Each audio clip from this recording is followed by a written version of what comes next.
ઉપલેટા દાસાપંથીવાડી સમાજ વર્ષોથી પવિત્ર અષાઢી બીજની ઉજવણી કરે છે, ત્યારે આજે ધામધૂમથી ધાર્મિક ભજન, સત્સંગ, સમૂહ પ્રસાદીના કાર્યક્રમો યોજાયા હતા. અષાઢી બીજની ઉજવણી પ્રસંગે યોજાયેલ સત્સંગ અને ધર્મસભામાં સમાધિ મંદિરના કાકુ ભગત અને રામદેવપીર મંદિરના મહંત વિષ્ણુદાસ બાપુની ઉપસ્થિતિમાં યોજાયેલ આ પ્રસંગ સાથે તાજેતરમાં ઉપલેટા નગરપાલિકામાં નવા ચૂંટાયેલ પ્રમુખ શ્રીમતી વર્ષાબેન ગજેરા અને સદસ્ય જયંતિભાઈ ગજેરા, અસ્મિતાબેન મુરાણીને શાલ ઓઢાડી સન્માનિત કરાયા હતા.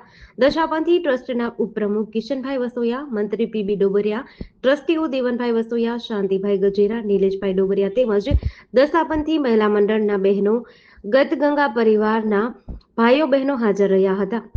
આજે 27/6/2025 અષાઢી બીજના પવિત્ર દિવસે અમારા ગતગંગા પરિવારમાં ચૂંટાયેલા અસ્મિતાબેન મુરાણી, જયંતિભાઈ ગજેરા અને અમારા પ્રમુખ તરીકે ચૂંટાયેલા છે વર્ષાબેન ગજેરાનું અમારા ટ્રસ્ટી મંડળ તરફથી આજે સ્વાગત કરે છે.